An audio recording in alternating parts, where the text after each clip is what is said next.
Convidar você para abrir a sua Bíblia no segundo livro de Coríntios, capítulo 8.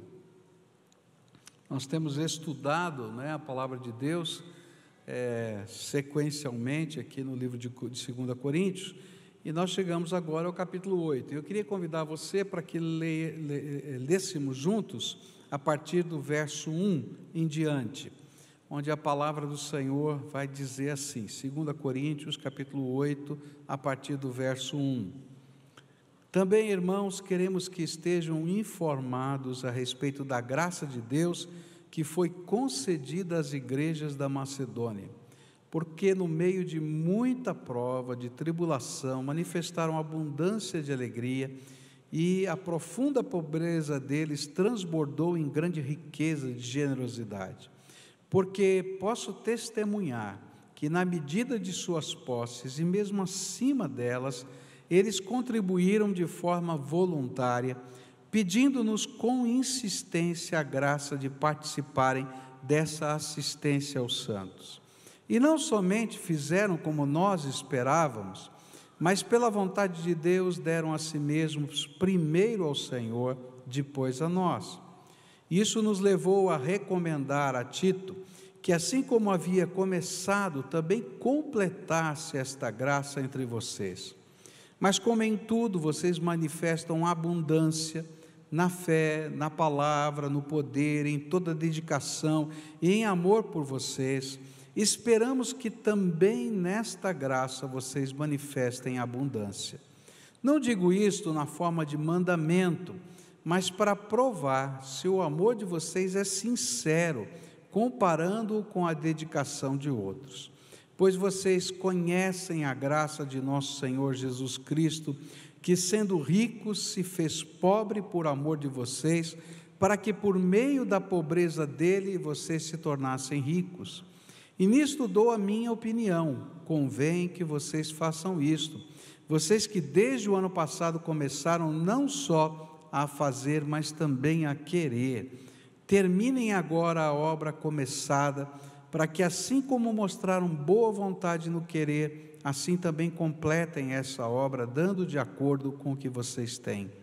Porque se há boa vontade, a oferta será aceita conforme o que a pessoa tem e não segundo o que ela não tem. Não se trata de fazer com que os outros tenham alívio e vocês tenham sobrecarga, mas para que haja igualdade.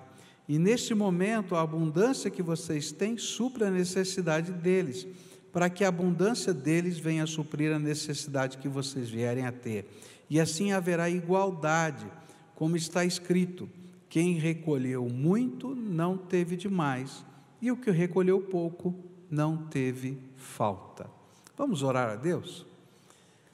Pai querido, nesta hora, outra vez, nós nos apresentamos diante do Senhor em oração, e eu quero te pedir, como cantamos, Pai, que o Senhor abra os nossos olhos, que o Senhor abra os nossos ouvidos, que o Senhor abra o nosso coração, e que o Teu Espírito se manifeste aqui entre nós. Dá-nos a percepção, a visão do que o Senhor preparou para nós, e de tal maneira possamos, Senhor, entender, que nos sejamos tocados pelo Senhor a viver a Tua vontade.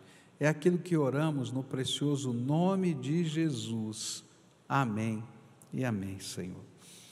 Bom, nesses dois próximos capítulos, capítulo 8 e 9 de 2 Coríntios, Paulo vai tratar de um tema muito sensível para muitas pessoas que participam da fé, que é generosidade ou liberalidade. Ele vai tratar de grana, ele vai tratar de disposição de socorrer, de ajudar, de abençoar pessoas. E é importante a gente entender o contexto, o que é que está acontecendo nesse capítulo 8. Através de uma profecia, a igreja de Antioquia soube que uma grande fome viria sobre todo o mundo romano. E essa profecia está em Atos, capítulo 11, versículos 27 a 30. E a Bíblia diz assim: naqueles dias, alguns profetas desceram de Jerusalém para Antioquia, e um deles, Ágabo, levantou-se e pelo Espírito predisse que uma grande fome sobreviria a todo o mundo romano, o que aconteceu durante o reinado de Cláudio. E os discípulos, cada um segundo as suas possibilidades, decidiram providenciar ajuda para os irmãos que viviam na Judéia, e o fizeram enviando suas ofertas aos presbíteros pelas mãos de Barnabé e Saulo. Bom, quando houve aquela profecia, a igreja que estava ali reunida decidiu fazer uma coisa que não era tão normal. Ela decidiu levantar uma oferta especial para mandar aos pobres de Jerusalém. Veja bem, a profecia dizia que essa fome ia percorrer todo o mundo romano, ou seja, a cidade de Antioquia, que recebeu a profecia, também ia passar por esses tempos de dificuldade. É isso que estava sendo colocado lá. E aí, eles entendendo que Deus tinha mandado aquela profecia para eles, que eles tinham alguma responsabilidade para se prepararem naturalmente para isso, mas entendiam que deveriam abençoar os pobres de Jerusalém. E aí, nesse espírito, nomearam Paulo e Barnabé para serem aquelas pessoas que iriam participar do levantamento dessa oferta e do envio dessa oferta. E esse exemplo da visão da igreja de Antioquia começa então agora a tomar conta do coração de Paulo, e Paulo escreve à igreja de Corinto, incitando, convidando, insistindo essa igreja a participar da oferta que estava sendo levantada para o socorro dos pobres de Jerusalém. E ao fazer isso, ele toma como exemplo o testemunho das igrejas da Macedônia, 3 igrejas que ele tinha plantado o evangelho lá, a igreja de Filipos, Tessalônica e Bereia. E esse foi um movimento de Deus, não é? Porque ele teve uma visão, Paulo teve uma visão, e nessa visão ele via um homem macedônio que dizia: passa Macedônia e ajuda-nos. E ele entendeu que o Senhor o enviava para lá, foi para lá, pregou o evangelho, pessoas se decidiram, mas por causa da pregação do evangelho houve grande perseguição na cidade de Tessalônica, na cidade de Filipos e assim por diante. E mesmo no meio da perseguição, esses irmãos disseram: nós queremos participar desse projeto, e nós queremos investir e abençoar não apenas a nossa igreja local, mas os pobres de Jerusalém. E Paulo toma esse exemplo, e dele ele apresenta para a gente princípios de generosidade. E ele ensina esses princípios de generosidade aos crentes de Corinto e a nós. E o que eu gostaria de fazer nessa manhã é tomar esse sermão de Paulo, essa mensagem de Paulo que está em 2 Coríntios 8, e tentar aprender com ele quais são os princípios de generosidade que nós devemos incorporar na nossa vida cristã. E aí a palavra do Senhor vai nos ensinando. Primeiro princípio de generosidade tem a ver com o modelo da nossa generosidade. Como? Qual é o modelo da nossa generosidade? E aí o versículo 9 vai nos dar um modelo, e ele diz assim: pois vocês conhecem a graça do nosso Senhor Jesus Cristo, que sendo rico se fez pobre por amor de vocês, para que por meio da pobreza dele vocês se tornassem ricos. Ok, qual é ou quem é o modelo da nossa generosidade? Paulo está dizendo que o modelo da nossa generosidade é Jesus Cristo. Não tem outro. Esse é o modelo da nossa generosidade. E esse é o primeiro princípio. Nós aprendemos generosidade e liberalidade com Jesus. E aí Paulo nos faz lembrar a liberalidade, a generosidade do Senhor Jesus. Eu queria tentar ajudar você a entender o que é que o Paulo está falando, que generosidade, que liberalidade é essa do Senhor Jesus. Primeiro a gente tem que lembrar quem é Jesus. Jesus é parte da Trindade divina, Deus Pai, Deus Filho e Deus Espírito Santo. Ele é Deus, Ele é todo-poderoso, Ele é Espírito glorioso, todo o poder no céu e na terra estão nas mãos dEle. Mas, porque um dia Ele nos amou, porque Ele nos viu como miseráveis pecadores, eu vou usar uma palavra dura, desgraçados, debaixo da desgraça do pecado, Ele tomou uma decisão junto com a Trindade divina, com o Pai e o Espírito Santo, de nos salvar. E essa não foi uma decisão barata, que não fosse custosa. O que Ele teve que fazer em primeiro lugar? A Bíblia fala que Ele teve que se encarnar, tá? Ele se fez carne e habitou entre nós. Agora, a encarnação de Jesus não era algo tão simples assim. A Bíblia fala que Ele teve que se esvaziar da sua glória celestial. Ele teve que se esvaziar, por quê? Porque o infinito, um Deus infinito, não cabe na forma finita de um corpo. E então Ele abriu mão de grande parte da sua glória para caber na forma humana. E esse vai ser um fato irreversível para toda a eternidade. Ele continua num corpo ressuscitado, à semelhança do corpo que nós receberemos um dia, por toda a eternidade. Essa foi a generosidade do Senhor Jesus. Mas não para aí a generosidade do Senhor Jesus. Ele deixa o seu céu, né?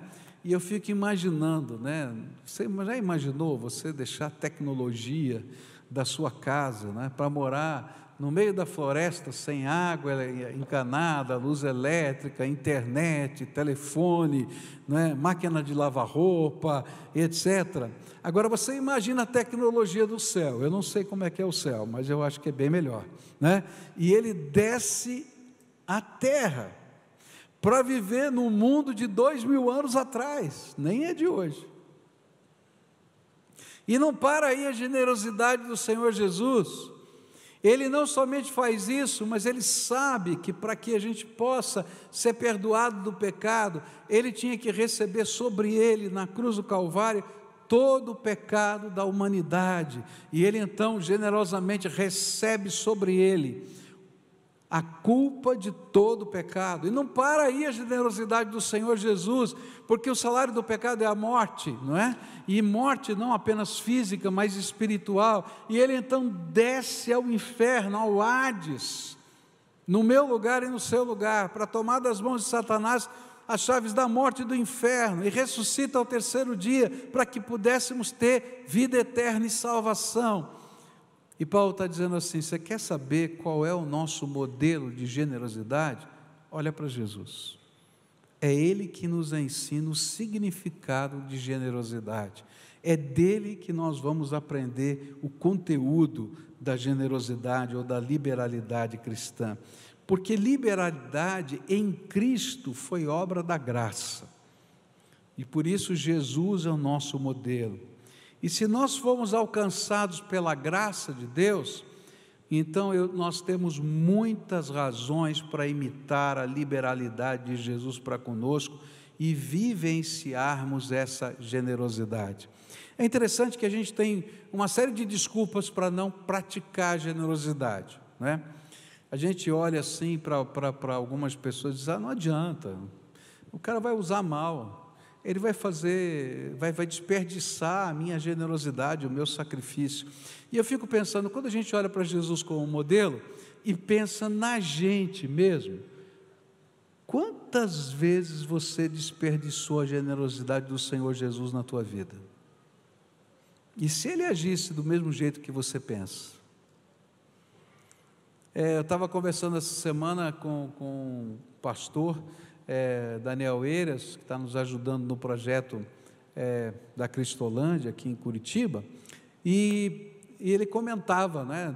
Foi lá ao Rio de Janeiro assistir, participar de treinamentos, etc. E comentou de uma conversa que ele teve com uma líder do projeto lá no Rio de Janeiro. E aí ele falou, mas olha, vocês servem comida todo dia aqui nesse projeto? E o pessoal come e volta para as drogas outra vez, é um desperdício de dinheiro, quanto tempo vocês fazem isso? Aí ela apontou para uma mulher que estava lá no projeto e disse assim, aquela mulher comeu aqui dentro 3 anos, todo dia, e voltava para a droga todo dia. Mas um dia, no meio desses 3 anos, o Senhor quebrantou o coração dela, e hoje ela está limpa, bonita, e está trabalhando para a obra do Senhor ali. Agora eu fico pensando, tem muita gente aqui que já está há 40 anos, o Evangelho batendo na porta e está com o coração duro, e Deus na sua generosidade tem oferecido graça salvadora, graça poderosa. Por isso o nosso modelo é pautado nele, para a glória dele, que a gente está fazendo isso, e a gente está aprendendo com ele a viver generosidade. Segundo princípio que o texto nos apresenta, está no versículo 5. E não somente fizeram como nós esperávamos, mas pela vontade de Deus, deram a si mesmos, primeiro ao Senhor e depois a nós. Quando entendemos o modelo que é Jesus, logo somos desafiados a compreender o sentido da nossa liberalidade, da nossa generosidade. E Paulo descreve o sentido nesse versículo. O sentido da nossa generosidade cristã é dar-se a Deus e depois aos outros. É dar-se a Deus, e enquanto nós estamos nos dando a Ele, nós estamos abençoando pessoas. O que Paulo quer nos ensinar é que quando nós copiamos o modelo de Jesus, primeiro nós fazemos para Ele, enquanto fazemos as coisas para outras pessoas. E foi isso que Jesus ensinou no seu sermão profético. Mateus 25, versículos 31 a 40, eu sei que é um texto longo, mas eu quero ler para você entender o que Jesus via como parte dessa generosidade cristã. E ele disse assim, Jesus terminou dizendo, quando o Filho do Homem vier como Rei, com todos os anjos, ele se sentará no seu trono real, e todos os povos da terra se reunirão diante dele, e ele separará as pessoas umas das outras, assim como o pastor separa as ovelhas das cabras. E ele porá os bons à sua direita e os outros à esquerda.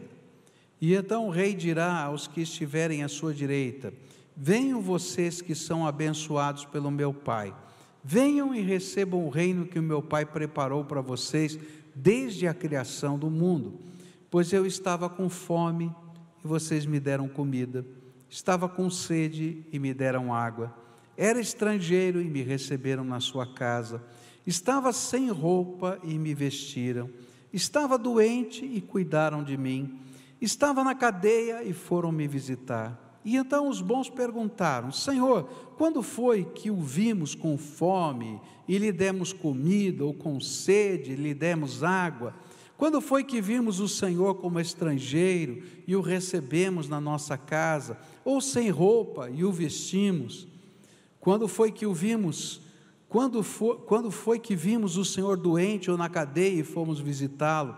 E aí o rei responderá, eu afirmo a vocês que isto é verdade, quando vocês fizeram isso ao mais humilde dos meus irmãos, foi a mim que me fizeram. O que Jesus está ensinando para a gente, o que Paulo está ensinando, é que toda vez que eu pratico a generosidade cristã, ainda que eu esteja abençoando a vida de alguém, eu primeiro abençoo Jesus, porque era isso que Jesus queria que a gente fizesse. A gente vê Cristo nos olhos da outra pessoa. E aí a gente abençoa em um ato de consagração. Era isso que Paulo estava dizendo. Olha, aqueles irmãos lá da Macedônia, eles primeiro se colocaram no altar de Deus. E porque eles tinham se colocado no altar de Deus, não lhes era pesado abençoar a vida de pessoas. E aí eles se davam para abençoar pessoas também. E é nesse sentido que a gente vai aprender, né? O sentido da liberalidade é dar-se a Deus e dar-se às pessoas. E é interessante que Jesus vai ensinar isso, dizendo que nós temos 2 grandes mandamentos que a gente precisa viver na nossa vida: amar a Deus sobre todas as coisas e ao próximo como a ti mesmo, não é isso? E é interessante isso, né? Porque a pergunta que os fariseus fazem não é sobre o mandamento, amar a Deus e amar o próximo, né?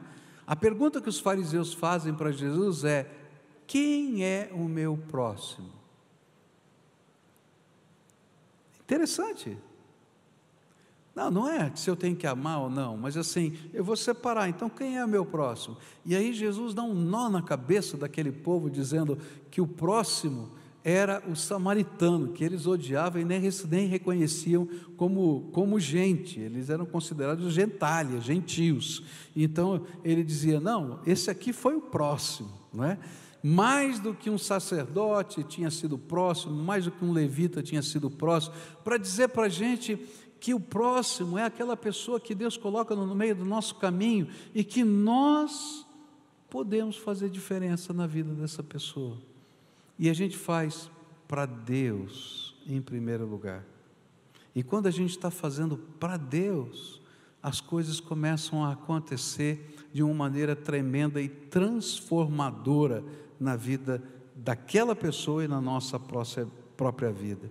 É por isso que a Bíblia vai usar esse tipo de generosidade, também para esse tipo de generosidade, o termo oferta.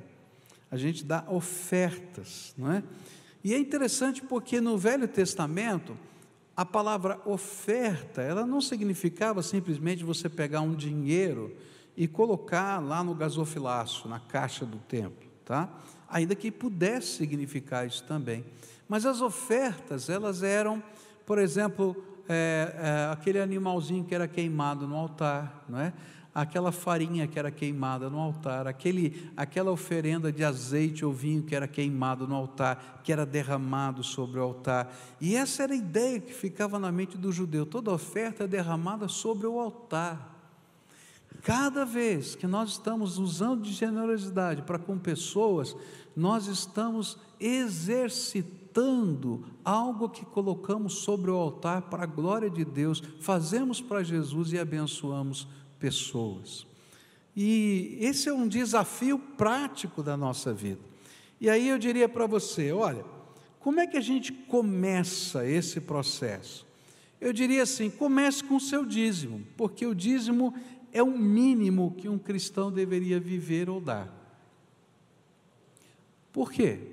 Porque o dízimo é o ensino de que nada nos pertence, tudo pertence a Deus, e Deus nos emprestou para a gente poder viver. E Ele disse: de tudo que eu emprestei, coloquei nas suas mãos, eu não quero nada de volta, exceto a 10ª parte, esse não é teu, é meu, e a gente devolve para Ele. Mas o dízimo não é tudo, porque Deus vai trabalhar a nossa vida a partir daí, para a gente entender o sentido da oferta, porque oferta agora é lidando com o que é meu, não com o que é de Deus, e eu começo a vivenciar generosidade. E aí eu queria dizer para você, depois que você aprendeu a viver esse princípio, então começa a olhar para dentro da sua casa, tá? E eu vou fazer perguntas assim bem diretas: como é que está teu pai? Como é que está a tua mãe? E às vezes quem está precisando de cuidado, de generosidade, são pessoas que estão dentro da sua casa, o seu pai e a sua mãe, vão cuidar deles. É nossa responsabilidade como filhos. E nós temos que amá-los, cuidar deles, inclusive financeiramente. E eu vou inverter, né? Como é que está teu filho? Como é que está a tua filha? Olha, filho vai ser filho pela vida inteira, não importa quantos anos você tenha, viu? E a gente tem que olhar e cuidar. Como é que está teu neto? E sabe, a gente vai ser desafiado por Deus a ser ministro da graça dEle em várias situações dentro de casa. Mas se você olhar só para a sua casa, você não entendeu ainda a generosidade cristã. E aí o Senhor vai dizer, olha para o teu lado, olha as coisas que estão acontecendo à sua volta, e perceba pessoas, perceba causas, perceba instituições, perceba ações que você pode fazer para fazer diferença nessa terra, e isso se chama generosidade cristã. E a gente faz isso com valores, mas a gente faz com tempo, com trabalho, com dedicação, e tudo isso faz parte da generosidade cristã. Algum tempo atrás, o pastor Edson estava cuidando de uma situação aqui, de uma pessoa. Essa pessoa vivia na rua, não é? E ele vinha comer aqui na igreja quase todo dia. E aí o pastor Edson começou a pagar a alimentação dele todo dia. E começou a se envolver, conversar com esse senhor, percebeu que ele tinha algum problema psiquiátrico, que ele estava na rua por essa questão.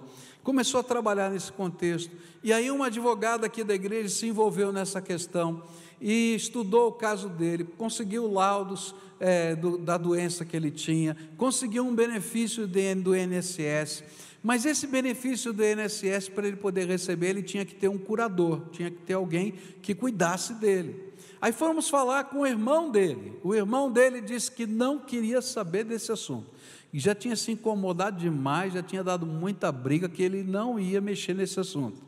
E aí eu fiquei pensando, Senhor, e agora? Esse homem está na rua, não é? Tem tanta gente envolvida, e não vamos achar solução. E aí eu orei a Deus e pedi, Senhor, me mostra alguém que possa ser curador desse homem. Gente, isso dá um trabalho que você não faz conta. E aí Deus me mostrou um diácono aqui da nossa igreja, o irmão Torquato. Aí eu liguei para a maior cara de pau, liguei para o irmão Torquato, eu preciso do irmão, tá? Ele disse, o que o irmão precisa, pastor? Eu quero que o senhor seja curador de um homem para mim, receba lá o dinheiro dele, preste contas para o juiz a cada 3 meses, pague a pensão dele, cuide de alimentação dele, tal. Ele falou, pastor, eu vou orar, porque isso é uma trabalheira, o senhor né, gosta de mim, né? Aí ele orou e disse, tá bom, pastor, eu aceito a missão. Durante 2 ou 3 anos, eu não me lembro bem agora, esse homem foi curador desse homem. Ele estava lá na pensãozinha dele, recebe a alimentação dele, consertou a vida, acertou uma série de coisas, se tratou e assim por diante. No final desse período ele falou, pastor, eu vou conversar com aquele irmão lá, que está na hora dele assumir o irmão dele. Foi lá, visitou o irmão, apresentou todas as coisas, disse, eu quero pedir para o juiz nomear você curador do seu irmão, porque esse é seu papel. E aí aquela palavra foi tão pesada que o irmão disse, ok. Aí foram diante do juiz, ele passou essa responsabilidade, e esse moço está sendo cuidado até hoje.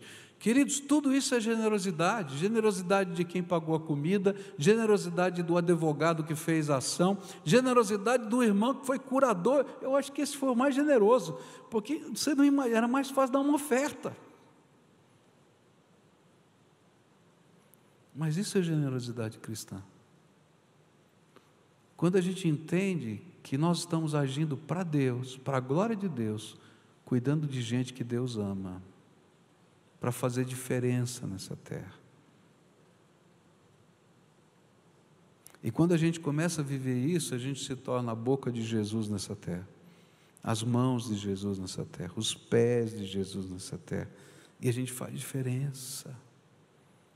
Começa primeiro com o Senhor, com o dízimo. Olha para a tua casa, porque às vezes você tem tanta coisa dentro da sua casa que você está deixando passar e você não está cuidando dos seus.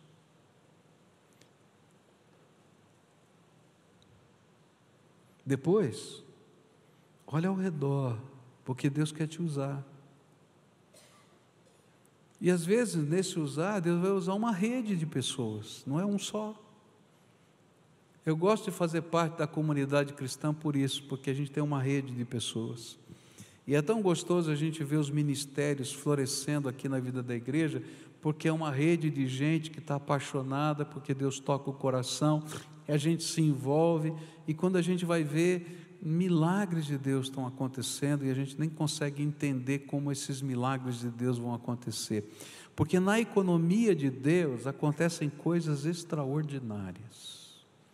Eu não consigo explicar tudo que Deus tem feito nesse ministério aqui, e se eu conseguisse explicar, não teria sido obra de Deus, mas porque eu não consigo explicar, eu reconheço que é obra do Deus Todo-Poderoso, que está agindo através de pessoas, e a gente chega a lugares que a gente não pode imaginar. Há algum tempo atrás, nós levantamos no final do ano passado uma oferta, vocês se lembram disso? Nós levantamos uma oferta aqui na igreja, e essa oferta foi destinada para aqueles refugiados da Venezuela que estão lá em Boa Vista, lembra disso? Nós levantamos aproximadamente 30 mil reais. Eu disse que essa oferta estava sendo levantada em várias igrejas batistas do Brasil, e que eles iriam fazer um grande movimento lá. Eu fiquei muito triste, porque nós levantamos 30 mil e as várias outras igrejas levantaram menos de 10 mil reais. E aí foi mandada essa oferta para lá. Mas o que eu queria dizer para você, que eu achei tremendo, é que eu fiz um apelo aqui naquele dia, que junto com aquela oferta a gente pudesse mandar voluntários, e Deus levantou um homem da nossa igreja para ir. E Deus levantou, tocou o coração dele de uma maneira assim, que a gente sabe que é mover de Deus, não dá para explicar de outro jeito, né? E esse homem largou o serviço dele, a empresa dele, e foi para lá. Um homem, um líder, uma pessoa assim que tem muitas habilidades, toca os seus negócios, e Deus o colocou lá, no meio daquela semana. E quando ele chegou lá, ele viu que tinha que se mover em várias situações lá. A primeira delas é que havia uma tremenda desunião entre os pastores lá da região, e um brigando com o outro, porque como fazer, que jeito de fazer? Ele falou, gente, não adianta eu brigar, nós temos que agir, vamos trabalhar, vamos servir. Aí ele já me arrumou trabalho, agora quer que eu vá lá para lá, Boa Vista, para falar com os pastores lá, para criar um negócio mais assim de união, para fazer esse trabalho. Então eu já estou envolvido na generosidade dele também, né? Porque Deus está trabalhando e nós somos uma rede. E aí ele foi lá e começou a ver que o dinheiro que a gente levantou não dava. Mas aí ele começou a ir em vários lugares, mercados, CEAs e outros lugares, e criou uma rede durante uma semana que ele ficou lá. E Deus deu a ele a habilidade de criar uma rede permanente de sustento daquelas pessoas. E eu fiquei pensando, louvado seja Deus. E ele voltou de lá, já marcou uma reunião aqui com um dos pastores da igreja e disse, nós não podemos abandonar aquele trabalho, eu quero voltar lá, mas eu quero voltar com mais gente da nossa igreja. E eu disse, louvado seja Deus, nós vamos voltar, porque se Deus está tocando o nosso coração, é porque tem alguma coisa que a gente pode fazer. Queridos, generosidade a gente faz para Deus, a gente copia o modelo de Jesus, e a gente avalia os resultados na potencialidade de Deus, e não com a nossa economia humana, porque na nossa economia humana a gente nem se levanta da cadeira.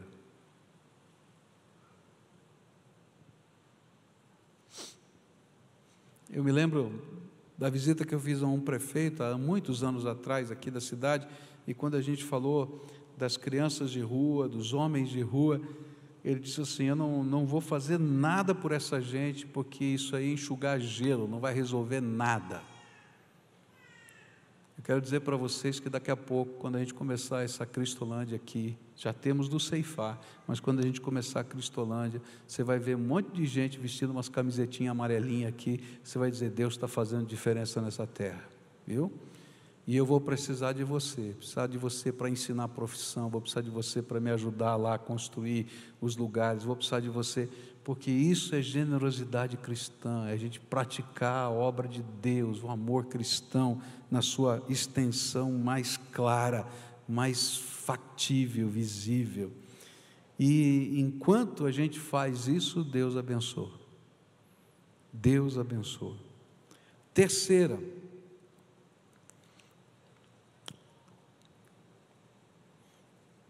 Terceira coisa que eu queria destacar para você, está no versículo 8, e diz assim: não digo isso na forma de mandamento, mas para provar se o amor de vocês é sincero, comparando-o com a dedicação de outros.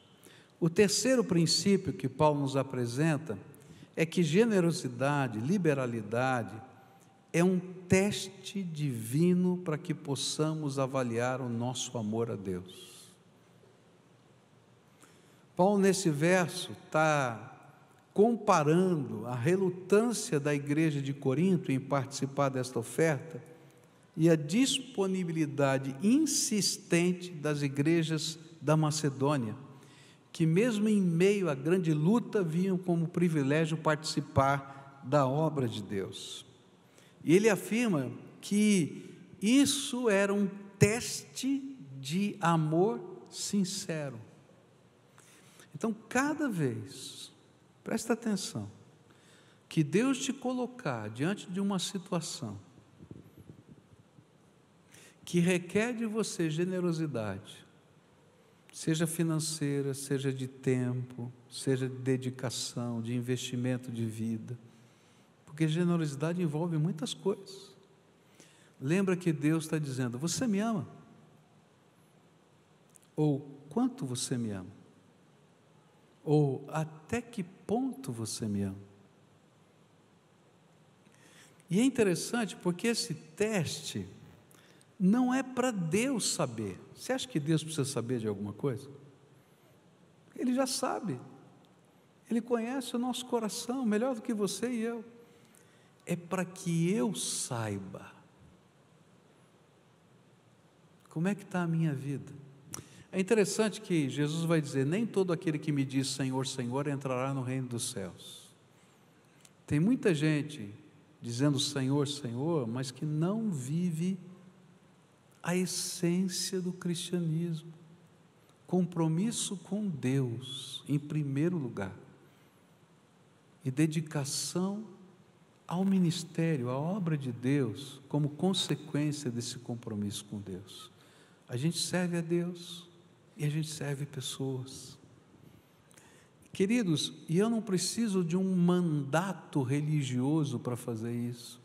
Deus vai te usar no meio da rua, Deus vai te usar no teu trabalho, Deus vai te usar no teu condomínio, Deus vai te usar na tua família, porque você é servo do Senhor. É isso que a Bíblia está dizendo.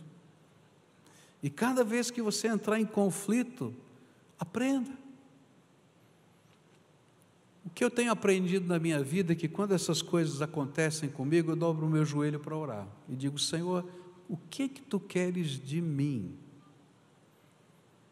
E aí eu vou aprendendo o que Deus quer. A gente começa a fazer esse processo, né? A gente começa primeiro com o dízimo, depois a gente vai para olhar para a nossa família, depois a gente olha ao nosso redor, os projetos, as coisas vão acontecendo, e eu pergunto: Deus, o que é que o Senhor tem comigo? O que é que o Senhor quer que eu faça? E sabe, queridos, as respostas de Deus às vezes me assustam. Cada vez que Deus me dá uma resposta, eu tenho medo, porque dá medo, porque as coisas de Deus são grandes. Só esse projeto agora da Cristolândia vai custar por mês 60 mil reais. Eu tenho que dar comida para esse povo que está na rua, tenho que dar comida para os que estão começando a sair da rua, tenho que dar comida para aqueles que estão lá na casa de recuperação, e depois que eles saem da casa de recuperação, eles sempre foram moradores de rua, eu tenho que ainda pagar uma pensão para eles poderem trabalhar e se ressocializar, e só no final de tudo isso é que ele vai tocar a vida dele. É trabalho de doido. Mas eu quero dizer uma coisa: eu conheço Deus que está me botando nesse trabalho, e vai funcionar, porque eu não entrei porque eu queria, eu na verdade pedi para Deus que eu não queria, mas Ele me mandou. E sabe, quando a gente ora e Deus manda, a gente abraça, e depois vem uma satisfação incrível. Algumas vezes na minha vida, eu não falo isso para outra coisa, eu falo como testemunho. Deus, eu orei e Deus falou: você vai pagar os estudos de tal pessoa. Eu paguei. Quando eu fui convidado para a formatura, eu acho que eu estava mais orgulhoso que o pai daquela pessoa, pela vitória dele, entende? E essas coisas Deus constrói no nosso coração. Algumas são numa rede, outras estão dentro de casa, outras estão lá no dia a dia da gente, e a gente vai aprendendo. E Deus vai falar com a gente sobre essa liberalidade, vai testar a nossa liberalidade, a nossa generosidade, o nosso amor cristão, como você queira chamar, de muitas maneiras. Eu me lembro de um dia que eu estava parado num semáforo, num farol, na cidade de São Paulo, e um garoto veio me pedir um dinheiro, uma esmola. E eu comecei a bater papo com aquele menino. E eu perguntei para ele: onde você mora? Ele falou: naquele viaduto ali. Você mora lá? É, mora. Tem muita gente. Tem muita gente que mora debaixo desse viaduto. Tem muita criança lá? Tem mais de 40 crianças que moram lá embaixo. Ok, a luz do semáforo mudou de cor e eu saí. E eu não conseguia tirar mais aquele menino da minha cabeça. Sabe aquelas coisas que Deus faz? Falei assim: olha, aquele menino é sua ovelha. Eu era pastor de uma igreja que estava a mais ou menos 2 quadras daquele viaduto. E eu nunca tinha visto ninguém naquele viaduto. Falei: você é o pastor dele, cuida dele. Eu falei: Senhor, como é que eu vou cuidar? E tem mais 40 lá, sei lá quantos. Eu falei: isso é problema teu, vai lá e cuida. E aquilo começou. E aí aquela igreja abriu um projeto, eu não tinha como tirar aqueles meninos de lá, mas consegui colocá-los na escola, dar o reforço escolar, a alimentação, o almoço, o jantar para eles. Tinham voluntários ali trabalhando para ele poder crescer em várias áreas e tal. Foi tanta batalha, tanta luta com a igreja, fora da igreja, com as instituições. Mas como foi gostoso ver aqueles meninos sendo pastoreados por Jesus. Tinha uma rede de gente me ajudando.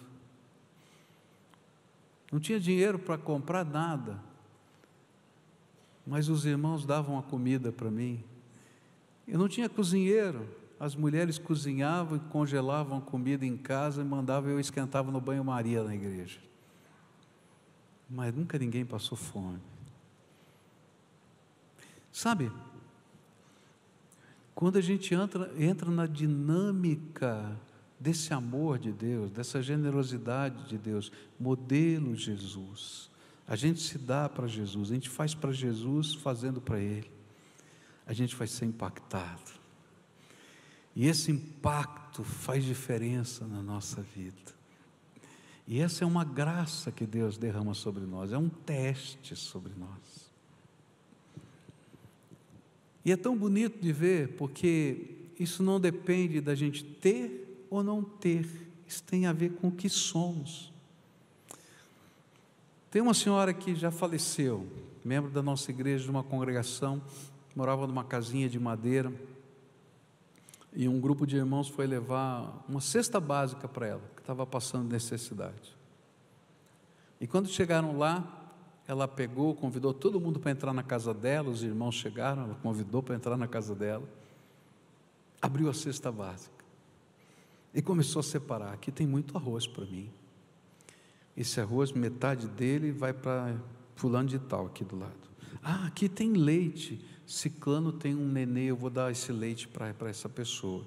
E começou a separar toda a comida que estava lá, e o povo olhando, só olhando: esse aqui vai para ciclano, esse aqui vai para Beltrano.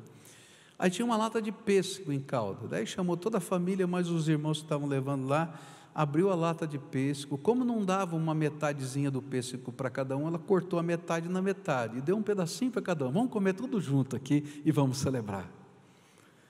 Aí quando terminou, os 4 irmãos olharam um para o outro e falaram assim: tem 4 cestas básicas lá no carro. essa mulher sabe melhor como distribuir essa cesta básica do que nós. Vamos deixar as 4 com ela. Aí pegaram e levaram as 4. Porque não é ter, é ser. E na economia de Deus, quando a gente Deus nos dá. Então Deus deu 5 cestas para ela, não deu uma. E um dia pegou fogo a casa dela. E tem gente aqui que foi construir a casa dela. Construímos 55 metros, não foi isso mesmo? Numa casa de alvenaria lá, que hoje pertence a alguém da família dela que recebeu essa bênção. Mas eu fico muito feliz, porque essa igreja levantou a oferta e construiu a casa dela, e ela em vida pôde desfrutar daquele lugar e dizer: o Senhor me abençoou. Porque quando a gente a economia de Deus funciona com a gente também. Eu queria terminar essa mensagem dizendo para você o seguinte: quando a gente olha 2 Coríntios 8, e eu vou continuar essa mensagem hoje à noite, a gente descobre que existem valores que precisam fazer parte da nossa vida.